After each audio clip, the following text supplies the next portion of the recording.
pessoal, tudo bem? Hoje é quarta-feira, dia 14 de abril de 2021 e eu sou Félix Rolim. E hoje nós temos especial de quarta-feira. E o especial de quarta-feira de hoje vai ser com ela, Anete Rolim. Anete Rolim, ela é filha de Geralda Rolim e de Ricardo Pardo e neta de Joaca e Antônia Rolim. Nós vamos agora direto a Lauro de Freitas conversar com Anete. E aí, Anete? Oi, tudo primo, bem? Tudo beleza. Que bom estar aqui hoje conversando com você e levando nossas histórias passadas para os amigos e familiares. Fale um pouco de você, Anete. Eu não nasci em Missão Nova, né, no Ceará. Minha mãe resolveu vir estudar na capital da Bahia, Salvador. Fez a faculdade de enfermagem na UFBA e conheceu um espanhol, Ricardo, casaram-se e tiveram 3 filhas, né? A mais velha, Adelina, eu que sou a do meio, Anete, e Isabel, a mais nova. Todos os anos, a gente passava as férias escolares em Missão Nova. Era uma curtição. Meu pai não podia ir muitas vezes, a gente não podia ir de carro, ia de ônibus, né? E era um dia inteiro para chegar, um dia e uma noite, muitas vezes, para chegar em Missão Nova. E quando chegava lá na placa, soltava a famosa placa e pegava a carroça de bidão. E assim chegávamos em Missão Nova. Eu gostava muito de curtir mesmo a natureza, né? A montar cavalo. Joedi sempre me emprestava o cavalo dele e eu embreava ali por aqueles matos de Missão Nova. Muitas vezes minha mãe ficava em casa preocupada, né? Naquela época ninguém se comunicava com celular, com nada disso, que não tinha. Então eu me perdia no horário, nos tempos, e chegava tarde, à tarde em casa. E adorava também escutar as histórias de vovô Joaca, escutar a vovó Toinha. Essas eram as nossas férias. Anete, conta como foi o teu envolvimento com o meio ambiente. Eu acredito muito que é um resgate, né? Eu escutava a vovô falar muito, né? Sobre a questão da chuva, né? A questão das plantações, né? E vovó também gostava de falar muito da questão dos chás, né? Das ervas. Minha mãe veio a Salvador estudar enfermagem, mas ela respeitava muito o conhecimento, a sabedoria popular.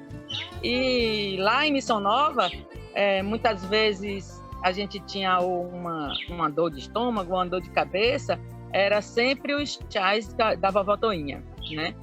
E eu gostava, né, de saber, de entender, né, para que servia, ficava curiosa, observando, né? Para mim era um prazer muito grande. A gente viveu muitos anos no quase centro de Salvador, na Federação, né? E depois fomos morar na Pituba. Aí lá a gente não tinha muito espaço, né, apartamento para plantar, E aí eu me casei e vim morar em Lauro de Freitas, que é a região metropolitana de Salvador. Aqui o terreno já tem uma área maior.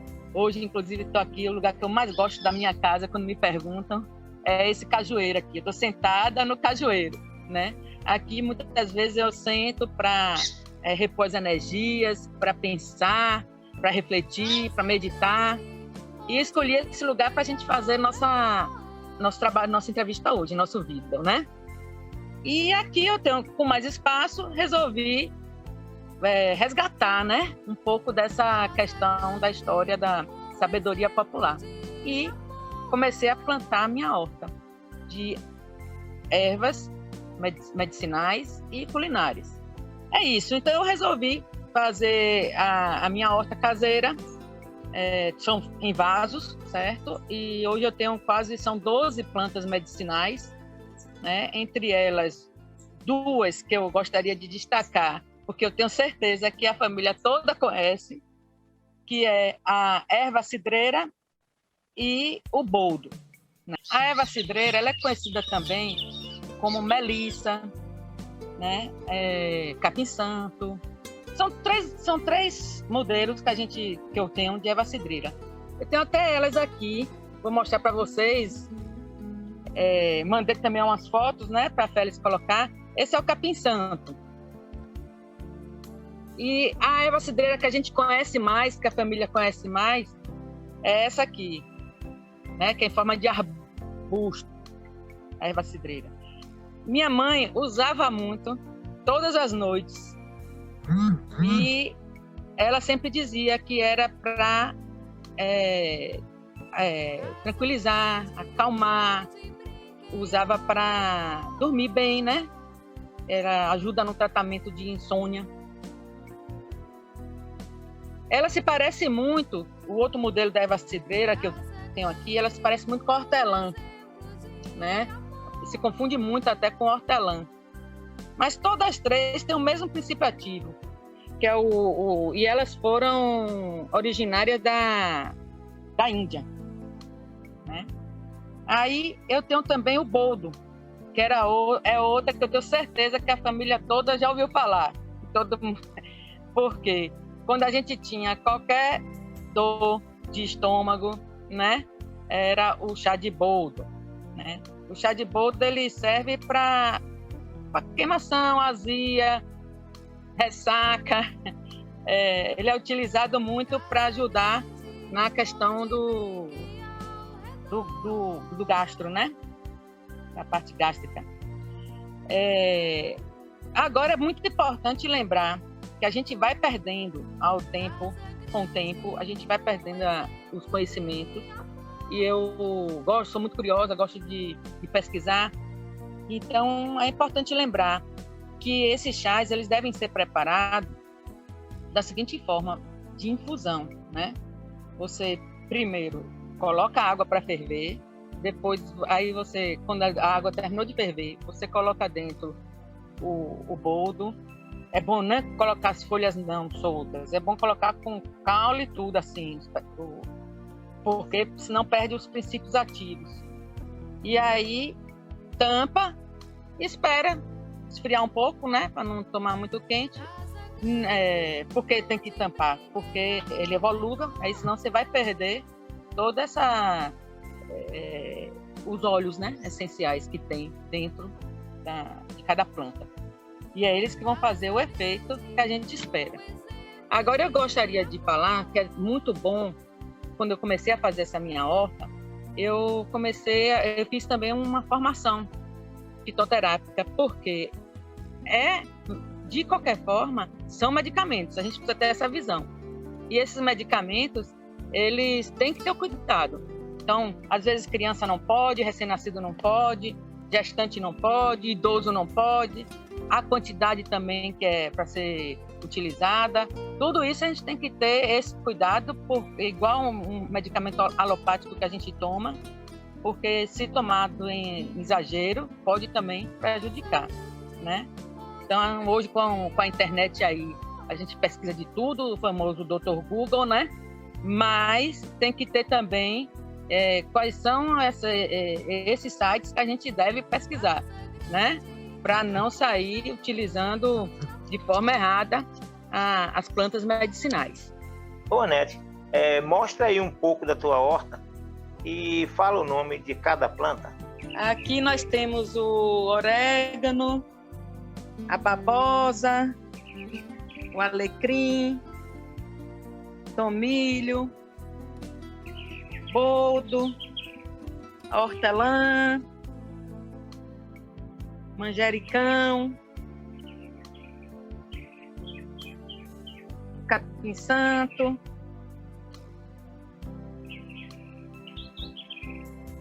erva cidreira, ora pro nobilis. E, como uma boa baiana, não poderia deixar também de ter a pimenta, né?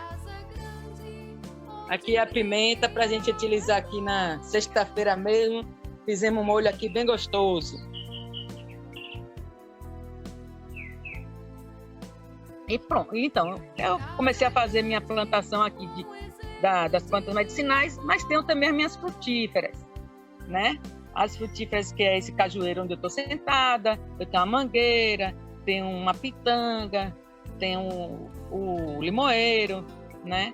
Todos esses eu utilizo também para a gente fazer sucos, né? Sucos naturais. E cada um no seu tempo, né? A mangueira em dezembro, a pitanga em fevereiro, mais ou menos. O cajueiro, ele também dá lá na mesma época da mangueira. O limoeiro dá o ano todo aqui. Então, minha vitamina C, primo, é o limão. Anete, fala um pouco de sua casa e de sua família. Eu moro hoje, né, em Lauro de Freitas, como eu comentei, com meu esposo, né, completamos 26 anos de casados. Ele atua na área de prestação de serviço de limpeza, né, e a nossa filha foi filha única, por gosto de Deus, né, porque eu sempre entendi a importância da gente ter pelo menos 1, 2, 3 ou 4 filhos. Eu gosto de casa cheia, como era a casa de vovô, mas Deus só me permitiu uma filha. Mas uma filha maravilhosa, uma filha que hoje já se formou em arquitetura na Universidade Federal da Bahia e está morando no momento em São Paulo, que ela escolheu a área acadêmica e está fazendo um mestrado na USP, né? Então a casa hoje eu, meu esposo, minha filha quando vem de férias e o cachorro, que sempre eu gostei muito de animais, Marley, e a gatinha Sabiá. A gatinha Sabiá apareceu aqui na porta ano passado, durante a pandemia, né? Muitos animais estavam sendo jogados, o pessoal, né, jogando na rua, né? Então, miava assim, aquela gatinha miudinha, e daí minha filha escutou, e ela estava aqui passando um tempo, e aí disse, mãe, vamos pegar, vamos. Aí começamos a cuidar, e tá aqui, a gatinha Sabiá, foi nome dado por Mariana. São os meus companheiros aqui no dia a dia, né? Essa é a nosso lar hoje, né? Anete, nesse nosso último bloco, vamos falar sobre as ações coletivas do meio ambiente? Sim, vamos sim. Então, como eu comentei, eu vim morar... Na realidade, essa casa que eu moro hoje já existe há uns 30 anos. Ela foi construída em 91. Mas eu vim efetivamente morar. Na época, a gente utilizava só mais para passar finais de semana, né? E a gente veio morar tem mais ou menos uns 20 anos. E nessa época que a gente chegou aqui, observando as construções chegando, né? Muita construção. Aqui, quando eu digo, eu moro no loteamento Mirage, né? Que fica dentro do bairro Buraquinho, do lado de Vilas do Atlântico, para quem ainda não consegue identificar direito. A família toda já passou por aqui. Então, quando eu cheguei aqui, eu gosto de minhas caminhadas, eu gosto de fazer umas caminhadinhas, como fazia lá em Missão Nova, no meio do mato. E aí eu fazia minhas caminhadinhas aqui no meio do mato, no meio do que tinha ainda de restante de área verde. Então, 2 áreas verdes ainda restavam aqui no loteamento. Mas sempre com a questão da exploração, né, de imobiliária, né? A gente sempre se preocupando com isso, porque passa gestor, entra gestor na prefeitura e alguns acabam desafetando algumas áreas para a construção de várias de prédios, de casas e tudo mais. Então, uma dessas áreas que hoje a Praça das Corujas, há 20 anos atrás, ela começou a ser construída e nós tivemos que criar uma associação de moradores, né, essa é uma ação coletiva, porque eu sempre acreditei nas ações coletivas. Quando 2, 3 ou 4 pessoas estão puxando sua energia, se colocando à disposição, num único pensamento, a chance de dar certo é muito maior, né? Esse é um ensinamento cristão, até na questão da oração, né? Então, a gente começou naquela época, fundou a Associação dos Moradores do Loteamento Miragem, AMON, e lutamos pela preservação dessa área, porque essa área, a gente pode chamar que hoje ela é um oxigênio, né? Um local de respirar para os moradores. Agora, em plena pandemia, é o único local que o pessoal tem para poder ir respirar um pouco, fazer uma caminhadinha, né? Que a gente conseguiu, depois de 20 anos, manter essa área, né? Conseguimos segurar a construção que vinha lá, através do Ministério Público. Nós conseguimos avançar uma contrapartida do município para a construção da praça e denominamos a Praça das Corujas. Isso é interessante, porque eu até tenho uma curiosidade sobre isso. Estávamos lá numa reunião com o secretário de planejamento do município e ele dizia que queria denominar em outro nome, queria fazer outro tipo de praça, né? Concretando. E aí eu defendia, na época como presidente da Associação dos Moradores, defendia de forma... Foi ali que surgiu a ideia do nome da Praça das Corujas, que o conceito daquela praça era um conceito ecológico. E sendo um conceito ecológico, a gente não deveria concretá-la em apenas uma ciclovia, deixar a área verde para a humanidade. E como lá sempre tiveram presente corujas, nós resolvemos denominar, veio a ideia à luz na hora, a Praça das Corujas. E eu fico muito feliz quando hoje eu passo por lá e vejo famílias, crianças, jovens andando de bicicleta, né, fazendo atividades físicas, higiene mental. É muito bacana a gente ver que conseguiu preservar uma área. Também,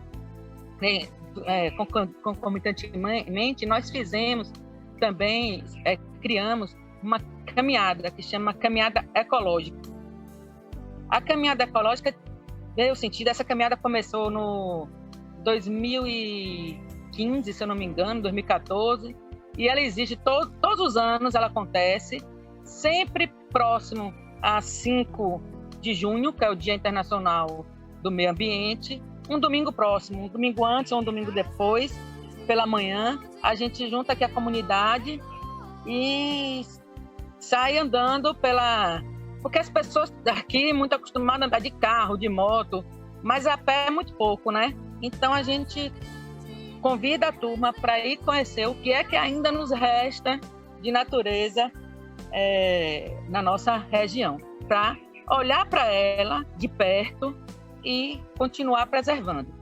Tem 2 anos ano passado não aconteceu por causa da pandemia, e esse ano provavelmente, que é em junho, também não vai acontecer por causa da aglomeração. Mas a gente aproveitou aquele dia e fez uma live para o meio ambiente e tal, para não deixar passar em branco.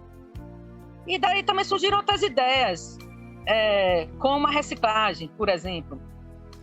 Visitamos a cooperativa, né, dos catadores de reciclados, e com essa visita nós percebemos que, isso já há uns 10 anos atrás, que as pessoas pouco reciclam, né, ainda, hoje em dia. Mas nós conseguimos transformar o nosso bairro num bairro reciclador, onde a gente lançou 10 pontos de coleta seletiva, separando, né, o plástico, o vidro, né, o papel. E aí a cooperativa pega nesses condomínios e leva para fazer a triagem e vender. Isso, o que acontece com a reciclagem, todo mundo sabe hoje em dia. A reciclagem, ela é para a preservação da natureza, a manutenção da natureza e também ajuda na sobrevivência dessas famílias. Essa cooperativa hoje tem 62 catadores que sobrevivem, né, dessa coleta, né?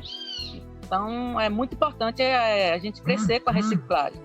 Não é fácil, nós não temos essa cultura, foi muito difícil implantar isso e continua sendo.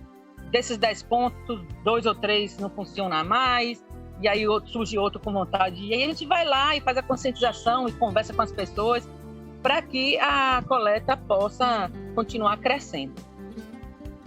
E dentro dessas ações coletivas, também surgiu o momento da gente ter uma horta comunitária. Essa horta comunitária, ela funcionou durante 5 anos, Félix. Ela não pôde ficar mais, porque, infelizmente, o local que tinha sido oferecido para funcionar a horta comunitária era uma escola de inglês, onde ele tinha um terreno ao lado que estava guardando para futuramente, quando a escola crescesse, aumentar, né, usar esse espaço desse terreno. Então, o dono da escola ofereceu a gente utilizar esse terreno para a horta comunitária. E lá nós passamos 5 anos. Moradores da região, mais ou menos entre uns 20 moradores, estavam ali assiduamente aos sábados pela manhã.